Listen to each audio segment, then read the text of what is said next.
اگر ہم دل کے بارے میں بات کریں، جو ہمارا دل ہے، جو ہارٹ ہے، تو اس کو ہم یوں کہہ سکتے ہیں کہ یہ دو چیزوں کا مجموعہ ہے، کمبینیشن ہے۔ ایک ہے اس کا فزیکل ایسپیکٹ، حصی جو چیز ہے، جس کے اندر ہم کہتے ہیں یہ ایک گوشت کا ٹکڑا ہے، اور اس کے اندر آرٹریز ہیں، اس کے اندر وینز ہیں، اس کے اندر ویسلز ہیں، پھر ود ان ہارٹ جو مختلف کمپارٹمنٹس ہیں، رائٹ کمپارٹمنٹ ہے، لیفٹ کمپارٹمنٹ ہے، اور جو 4 کمپارٹمنٹس جو ہارٹ کے ہوتے ہیں، اور اسی کے اندر بلڈ بھی ہوتا ہے۔ تو بہت ساری ایسی چیزیں جو کہ فزیکل ایسپیکٹ ہے اس کا، اور اس کا جو فزیکل ایسپیکٹ ہے وہ اتنا اہم ہے کہ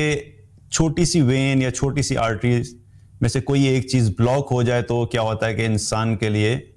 سروائیو کرنا مشکل ہو جاتا ہے۔ اور اللہ سبحانہ تعالیٰ نے اس کو اس طریقے سے بنایا ہے کہ اس کے ذریعے سے پورے جسم کے اندر جو ہے وہ بلڈ کی سپلائی بھی جاری ہوتی ہے، اور یہ اتنا اہم حصہ ہے ہمارے جسم کا کہ باقی جسم کے اعضاء میں سے اگر کوئی حصہ جو ہے وہ کام کرنا بند کر دے، یا ہمارے زندگی میں کوئی ایسی سچویشن آئے، اللہ تعالیٰ ہم سب کی حفاظت فرمائے، یا کسی بھی شخص پہ کسی سچویشن ایسی زندگی میں آئے کہ کوئی اپنے جسم کا کوئی حصہ اس نے لوز کر دیا، مثلا اگر کسی ایکسیڈنٹ ہوا اور ایکسیڈنٹ کے اندر اس کا ہاتھ کٹ گیا، یا ایکسیڈنٹ کے اندر اس کی ٹانگ ضائع ہو گئی، تو باقی حصے لوز ہو جانے سے، ضائع ہو جانے سے مشکل ضرور ہو جاتی ہے، لیکن انسان زندہ رہتا ہے۔ لیکن دل ایسا ہے، ہمارے جسم کا ایسا پارٹ ہے کہ اگر دل کام کرنا بند کر دے تو باقی جسم چاہے ظاہری طور پہ جتنا مرضی خوبصورت ہو، جتنا مرضی صحت مند نظر آ رہا ہو، جو ہی دل کام کرنا بند کرتا ہے تو وہ سارا جسم کیا وہ ختم ہو جاتا ہے، اور انسان جو ہے اس دنیا سے چلا جاتا ہے۔ اکثر ہم کہتے ہیں نا کہ ہارٹ فیل ہو گیا۔ ہارٹ فیل کا کیا مطلب ہوتا ہے کہ دل نے کام کرنا بند کر دیا۔ تو دل اتنا امپورٹنٹ ہے، ہمارے فزیکل پوائنٹ آف ویو سے بھی ہمارے جسم کا بہت اہم حصہ ہے۔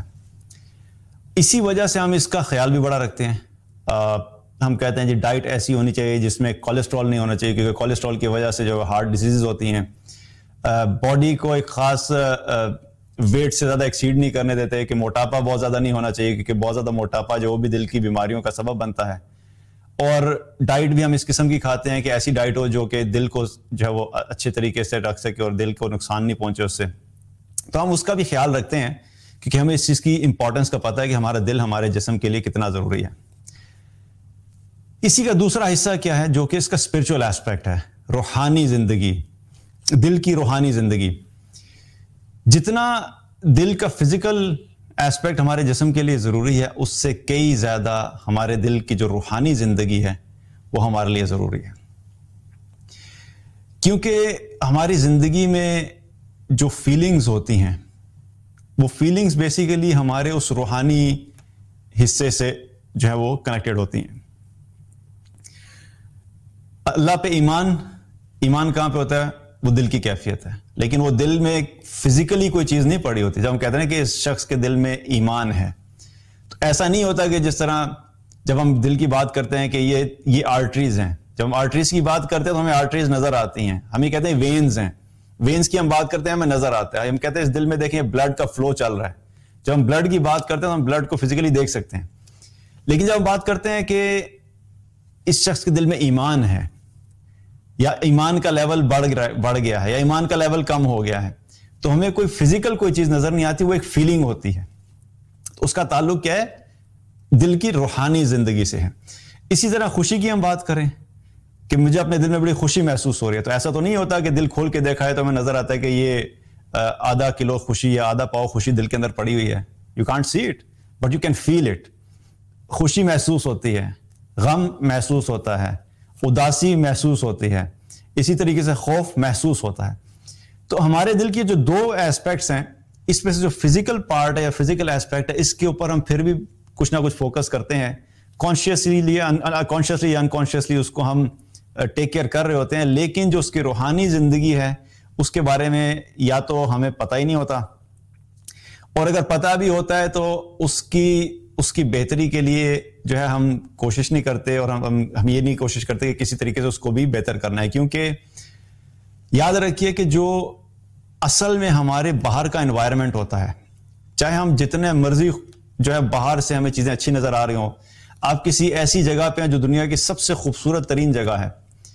اور آپ وہاں پہ جس گھر میں رہ رہے ہیں وہ بڑا بہترین گھر ہے, لیکن اگر آپ کا دل اندر سے اداس ہے, غمگین ہے, پریشان ہے, اور بہت زیادہ آپ کو دکھ ہے کسی چیز کا, تو آپ کو باہر کی ساری چیزیں جو ہیں وہ بے معنی لگیں گی. باقی سارے لوگ چاہے جتنا مرضی انجوائے کریں, لیکن آپ کو باہر کا منظر بالکل اچھا نہیں لگے, کیونکہ آپ کے اندر کا جو دنیا ہے وہ خراب ہو چکی ہے. اس لیے دل کا جو روحانی پہلو ہے اس کو بھی ایڈریس کرنا بڑا ضروری ہے. اور اس کی اتنی اہمیت ہے دل کی کہ ہمارے دین میں اللہ سبحانہ تعالیٰ نے اس کا ذکر قرآن میں کیا, بہت جگہ پہ کیا, اور اسی طریقے سے اللہ کے رسول صلی اللہ علیہ وسلم نے مختلف احادیث میں اس دل کا ذکر کیا, کیونکہ یہ دل ایک سینٹرل پوائنٹ ہے. اگر یہ ٹھیک ہو جائے گا تو ہمارے بہت سارے جو معاملات ہیں یا بہت ساری ہماری زندگی کے باقی ایسپیکٹس ہیں وہ درست ہو جائیں گے. اللہ تعالیٰ نے قرآن میں فرمایا الا من اتى اللہ بقلب سلیم, سوائے اس کے کہ جو شخص اللہ کے ہاں قلب سلیم لے کر حاضر ہوا, یعنی اطاعت گزار دل لے کے حاضر ہوا. تو اس آیت میں اللہ تعالیٰ نے دل کا ذکر کیا ہے. اسی طرح اللہ تعالیٰ نے قرآن میں اور بھی بہت ساری جگہ پہ دل کا ذکر کیا, فی قلوبہم مرض فزادہم اللہ مرضا, کہ ان کے دلوں میں مرض ہے اور اللہ تعالیٰ نے ان کے مرض کو بڑھا دیا ہے. تو یہاں پر بھی دل کا ذکر کیا اور دل کے اندر دل کے مرض کا بھی ذکر ہوا, لیکن یہاں پہ جس دل کے مرض کا ذکر ہو رہا ہے وہ کوئی ہارٹ کی ڈیزیز فزیکل والی نہیں ہے, یہ روحانی پہلو ہے منافقین کے اعتبار سے. تو دل کا جو روحانی پہلو ہے وہ ہمارے دین کے اندر بہت اہمیت رکھتا ہے, اسی لیے اللہ تعالیٰ نے قرآن میں بہت ساری جگہ پہ دل کا ذکر کیا, اور احادیث میں بھی ہمیں بہت ساری جگہ پہ دل کا ذکر ملتا ہے. اللہ کے رسول صلی اللہ علیہ وسلم نے ایک حدیث میں فرمایا ان اللہ لا ينظر الى صورکم واموالکم ولکن ينظر الى قلوبکم واعمالکم, کہ بے شک اللہ تعالیٰ نہ تو تمہاری صورتیں اور نہ ہی تمہارے مال دیکھتا ہے, بلکہ وہ تمہارے دل اور تمہارے اعمال دیکھتا ہے. اس حدیث سے بھی کیا پتہ لگتا ہے کہ اللہ کے نزدیک ہماری صورتوں کی, ہمارے مال کی, ہماری لکس کی, ہمارے کیریئرز کی, ہمارے جابز کی, ہمارے بزنس کی, ہم کس سوسائٹی میں رہتے ہیں, ہم کس گھر میں رہتے ہیں, یہ سب چیزیں اللہ کے یہاں ارریلیونٹ ہیں. اللہ تعالیٰ کو اس سے کوئی غرض نہیں ہے کہ مال کتنا ہے اور تم خوبصورت کتنے اور دیکھنے میں تم کتنے اچھے ہو. اور اللہ کے نزدیک کس چیز کی ویلیو ہے؟ دو چیزوں کی. اللہ تعالیٰ تمہارے دل دیکھتا ہے اور تمہارے اعمال دیکھتا ہے, کہ دل میں کیا ہے, کہ دل میں حسد تو نہیں ہے, دل میں بغض تو نہیں ہے, دل میں دوسروں کے لیے نفرت تو نہیں ہے, دل میں نفاق تو نہیں ہے, دل میں دنیا کی محبت تو نہیں ہے. یہ سب چیزیں اللہ دیکھتا ہے. اگر دل کے اندر یہ سب کچھ ہے تو ایسا دل بھی اللہ کے ہاں جو ہے وہ اللہ کے ہاں پسندیدہ نہیں ہے. اور اللہ سبحانہ تعالیٰ دلوں کے ساتھ ساتھ اعمال دیکھتا ہے کہ تمہارے اعمال کیا ہیں. یہ دو چیزیں اللہ کے ہاں جو ہے وہ معنی رکھتی ہیں اور اللہ تعالیٰ یہ دیکھتا ہے. باقی دنیاوی اعتبار سے لکس ہو گئی, مال ہو گیا, ان سب چیزوں کی اللہ کے ہاں کوئی ویلیو نہیں. تو اس حدیث سے بھی کیا پتہ لگتا ہے کہ اللہ سبحانہ تعالیٰ کے ہاں بھی دل کی بڑی اہمیت ہے, اور اللہ تعالیٰ دیکھتا ہے کہ میرے بندوں کا دل کیسا ہے. اسی طریقے سے ہی بخاری کی ایک روایت ہے جس میں نبی صلی اللہ علیہ وسلم نے فرمایا کہ سن لو, بدن میں ایک گوشت کا ٹکڑا ہے, اگر وہ درست ہوگا تو سارا جسم درست ہوگا, اگر وہ بگڑ جائے گا تو سارا جسم بگڑ جائے گا, اور سن لو وہ آدمی کا دل ہے. یعنی اس حدیث سے میں کیا پتہ لگتا ہے کہ جو دل ہے, ہمارے جسم سے ہونے والے جو اعمال ہیں وہ ڈائریکٹلی ڈیپینڈنٹ ہے کہ ہمارے دل کی کیفیت کیا ہے. اگر اس دل میں دنیا کی محبت ہے, مال کی محبت ہے, دنیا کی خواہشات ہیں, نفس کی محبت ہے, اور نفس کی پیروی, اگر یہ سب چیزیں ہم کرتے رہیں گے تو پھر ہماری زندگی کے جو اعمال ہوں گے وہ اسی سے ریلیٹڈ ہوں گے. پھر ساری زندگی مال کے پیچھے بھاگتے رہیں گے, اس سے کوئی غرض نہیں ہوگا کہ حلال طریقے سے کمایا, حرام طریقے سے کمایا. اگر شہرت کی محبت ہے تو بس شہرت چاہیے, اس سے کوئی غرض نہیں ہوگا کہ صحیح طریقے سے حاصل کی یا غلط طریقے سے حاصل کی. اگر اچھی گاڑیاں چاہیے تو اس سے کوئی غرض نہیں ہوگا کہ صحیح طریقے سے مال کما کے گاڑی خریدی یا غلط طریقے سے مال کما کے گاڑی خریدی، کیونکہ محبت ہی بس ہر حال میں اس کو حاصل کرنا ہے. تو اگر یہ دل خراب ہو جاتا ہے اور دل کے اندر اللہ کی محبت نہیں ہے، اللہ کی عظمت نہیں ہے، اللہ کا خوف نہیں ہے، آخرت کی فکر نہیں ہے، تو پھر انسان کی زندگی میں اعمال بھی ویسے ہی ہوتے ہیں جن کا فوکس ٹوٹل دنیا میں ہوتا ہے اور دنیا کا فائدہ ہوتا ہے. اور اگر اس دل میں اللہ کی محبت ہے، اللہ کا ڈر ہے، اللہ کی عظمت ہے، آخرت کی فکر ہے، آخرت میں کامیاب ہونے کی خواہش ہے، تو پھر انسان اپنی زندگی میں اعمال بھی وہ کرتا ہے جو اللہ کی رضا والے ہوتے ہیں اور اللہ کی اطاعت والے ہوتے ہیں. تو دل کی کیفیت ہمارے اعمال کے ساتھ بھی ڈائریکٹلی لنک ہے، اس لیے یہ بہت اہم ہے کہ ہم اپنے دل کے بارے میں جو ہے فکر کریں گے ہمارے دل کی کیفیت کیا ہے. اسی لیے ہمیں ایک دعا بھی سکھائی گئی جو ہم میں سے اکثر لوگ نماز میں بھی مانگتے ہیں اور ویسے بھی مانگتے ہیں. یا مقلب القلوب ثبت قلبی علی دینک، اے دلوں کو الٹنے پلٹنے والے تو میرے دل کو اپنے دین پر ثابت قدم کر دے. کیونکہ دل جو ہے ہمارے وہ حقیقت میں کیا ہے، وہ اللہ کے کنٹرول میں ہیں. اور ایک اور حدیث سے ہمیں یہ پتہ لگتا ہے کہ آپ صلی اللہ علیہ وسلم نے فرمایا کہ انسان کا دل اللہ کی 2 انگلیوں کے درمیان ہے، وہ جس طرف چاہے پلٹ دیتا ہے. اسی لیے ہم اللہ سے دعا کرتے ہیں کہ یا اللہ یہ جو دل ہیں ہمارے حقیقت میں تو تیرے کنٹرول میں ہیں،